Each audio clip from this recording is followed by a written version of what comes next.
Hello மக்களே வணக்கம். நான் உங்க மிஸ்டர் டி. இது நம்ம டிஎன்ஏ ட்ராமா டவுன்.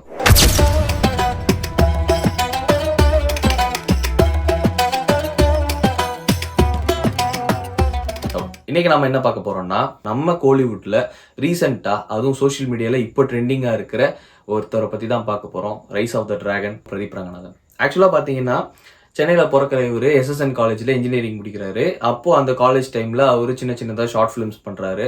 மேக்ஸிமம் நிறைய பேர் ஒரு ஷார்ட் ஃபிலிம்ஸ் பார்த்துருப்பீங்க. ஒரு மாதிரி யூனிக்காக ஒரு மாதிரி நல்லா இருக்கும். உதாரணத்துக்கு பார்த்தீங்கன்னா வாட்ஸ்அப் காதல், மொரட்டு சிங்கிள், காலேஜ் டைரிஸ், ஹைவே காதலி, அப்பாலாக் முக்கியமாக சொல்லணும்னா ஆக்சுவலாக அந்த ஷார்ட் ஃபிலிம் பேஸ் பண்ணி தான் அவருக்கு கோமாளி படத்தோட வாய்ப்பே கிடைச்சிது.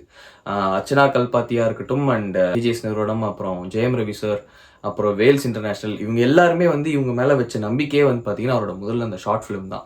ஏன்னா வேல்ஸ் இன்டர்நேஷனலும் கோமாளி படத்தில் நடித்த இவர் ரவி மோகன் அவரும் பார்த்தீங்கன்னா அவர் மேலே நம்பிக்கை வச்சதே ஓகே இந்த ஷார்ட் ஃபிலிம் எந்த அளவுக்கு கிளாரிட்டியோட நல்லா இருக்கு, இதே அவன் டெவலப் பண்ணி கொண்டு வரானா அப்போ இதை வச்சு நம்ம இன்னும் பெட்டராக பண்ணுவோம் தான் வேல்ஸ் இன்டர்நேஷனலும் ரவி சாரும் ரெண்டு பேருமே கொலாபரேட் பண்ணி சரி ஓகே அப்படி பண்ணலான்ட்டு ரெண்டு பேரும் அக்செப்ட் பண்ணி அந்த வாய்ப்பு அவர் கொடுத்தாங்க.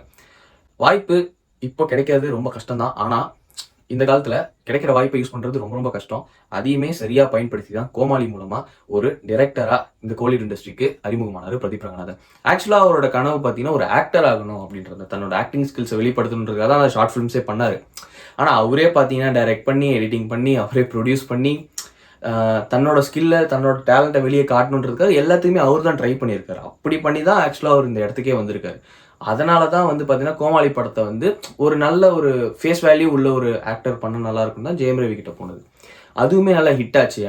இதை தொடர்ந்து அடுத்த அவர் நடித்த படம் தான் லவ் டுடே கம், அவர் டைரக்ட் பண்ண மூவி.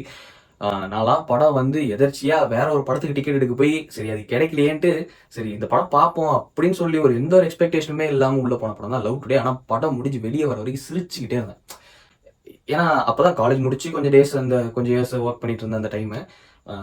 நம்மள மாதிரி பாரு, நம்மள மாதிரியே இருக்கிற ஒரு பையன் என் லைஃப்ல நான் என்னென்னலாம் ஃபேஸ் பண்ணுவேன், என் ஃப்ரெண்ட்ஸ் இது மாதிரி சுற்றி இருக்கிறவங்களாம் என்ன மாதிரி விஷயத்தெல்லாம் ஃபேஸ் பண்ணுவோம், அவங்க லைஃப்ல இப்போ கரண்டாக என்னென்னலாம் நடந்துகிட்டு இருக்கு, யாரெல்லாம் பிரச்சனை வருது இந்த ஒரு லவ்ல அப்படின்லாம் சொல்லிட்டு எல்லா விஷயத்தையும் அப்படியே பட்டுன்னு போட்டு உடச்சிருப்பாரு. டுடே படமே யாருமே ஒரு ஹீரோவை அக்செப்ட் பண்ணிப்பாங்களான்னு சொல்லிட்டு இது பண்ணல. பட் அவங்க மேலே ஏஜிஎஸ் நிறுவனம் மட்டும்தான் ஒரு சரி ஓகே நம்பிக்கை வச்சு அது மாதிரி அந்த ஷார்ட் ஃபிலிம்ஸ் மேலே அந்த நம்பிக்கை வச்சு சரி ஓகே உனக்கு ஒரு வாய்ப்பு கொடுப்போம்னு சொல்லி பண்ணது தான் அந்த படமும். வெறும் 5 கோடி ரூபா பட்ஜெட்ல எடுத்த அந்த படம் 100 கோடி ரூபா கல்லா கட்டி, அது இல்லாமல் தெலுங்கு மார்க்கெட்டையும் பிடிச்சி, அது இல்லாமல் லவ் யப்பா அப்படின்னு சொல்லி ஹிந்திலையுமே ரீமேக் பண்ணாங்க. இன்ஃபேக்ட் லவ் யப்பா படம் என்னதான் அடி வாங்கியிருந்தாலும் அந்த படமே பார்த்தீங்கன்னா நம்ம பிரதீப் தான் ப்ரொடியூஸே பண்ணியிருப்பாரு. ஆக்சுவலாக பார்த்தீங்கன்னா ஒரு ஃபர்ஸ்ட் மூவியில் ஒரு டைரக்டராக அறிமுகமாகி அடுத்த மூவியில் ஹீரோ டைரக்டராக இருந்து அதே மூவியை ரீமேக் பண்ணுறதுக்கு இவரே ப்ரொடியூசர் ஆனதெல்லாம் பார்த்தீங்கன்னா ரொம்ப ஷார்ட் டைமில் இந்த அளவுக்கு ஒரு ஹைட்டுக்கு போனதெல்லாம் பெரிய விஷயம்தான். இப்போ டிராகன் படத்தில் நடிச்சு முடிச்சிட்டாரு. 21 February ரிலீஸ் ஆகுது படம். டிராகன் மூவியுமே பார்த்தீங்கன்னா அஸ்வந்த் மாரிமுத்து அதே காலேஜில் சீனியர், பிரதீப் ரங்கநாதன் அதே காலேஜில் ஜூனியர், ரெண்டு பேருமே ஆல்ரெடி ஃப்ரெண்ட்ஸ்.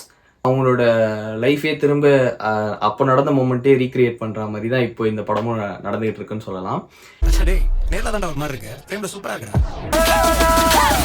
ஸோ ஒரு மனுஷன் எங்கேருந்து எங்கே வந்திருக்கான் அப்படின்றத சிம்பிளாக இவரோட லைஃப்பை பார்த்தே நம்ம தெரிஞ்சுக்கலாம். இது என்னதான் இருந்தாலும் இந்த ஷார்ட் ஸ்பேனில் அவர் முன்னாடி வந்திருந்தாலும் அதுக்கு பின்னாடி போட்ட எஃபோர்ட்ஸை நம்ம கண்டிப்பாக கவனிச்சே ஆகணும். அந்த எஃபோர்ட்ஸ் தான் ஒரு மனுஷனை சடனாக ஷார்ட் டைமில் இந்த சின்ன பீரியடில் நமக்கு வேணால் சின்னதாக தோணலாம், பட் அவருக்கு அது ஒரு நாளுமே பெரிய பெரிய யுகமாக தான் இருந்திருக்கும். ஸ்கிரிப்ட் ரைட் பண்ணுறதுலேருந்து, எடிட் பண்ணுறதுலேருந்து, டைரக்ட் பண்ணுறதுலேருந்து, கண்டென்ட் கிரியேட் பண்ணுறதுலேருந்து இவ்வளோ விஷயங்களை கடந்து ஒரு ப்ரொடியூசரை கன்வின்ஸ் பண்ணி, ஆக்டர்ஸை கன்வின்ஸ் பண்ணி, இன்ஃபேக்ட் அவரோட டிராகன் படத்தோட ப்ரீ ரிலீஸ் ஈவெண்ட்லேயே பார்த்துருப்போம் நிறைய ஹீரோயின்ஸ் நடிக்க மாட்டேன்னு கூட சொல்லியிருப்பாங்க. இதெல்லாம் ஃபேஸ் பண்ணி தான் வெளியே வரணும். அவர் ஒரு ஸ்டேஜில் அவார்டு வாங்கிட்டு ஒரு விஷயம் சொல்லுவார், எல்லாருக்குமே தேங்க்ஸ் நோட் கொடுத்துட்டு கடைசியாக அவருக்கே தேங்க் பண்ணிப்பார். ஏன்னா என் மேலே நான் நம்பிக்கை வைக்கணும், நான் மேலே வரணும், நம்பிக்கை வச்சாதான் நான் மேலே வர முடியுன்ற ஒரு வார்த்தையை சொல்லுவார். அது ரொம்பவே மோட்டிவேஷனலாகவும் இன்ஸ்பிரேஷனலாகவும் இருக்கும். So be like Pradeep Ranganathan. அவ்வளோ வீடியோ முடிஞ்சிச்சு. இதே மாதிரி சினிமாக்கு நெக்ஸ்ட் நம்மளோட டிஎன்ஏ ட்ராமா டவுன் சேனலை ஃபாலோ பண்ணிக்கோங்க, சப்ஸ்கிரைப் பண்ணிவிட்டு லைக், ஷேர், கமெண்ட் கொடுத்துட்டு பெல் ஐக்கானை தட்டி போயிடுங்க. அண்ட் அடுத்த வீடியோவில் உங்களை சந்திக்கிறேன். Until then bye from it's mister D.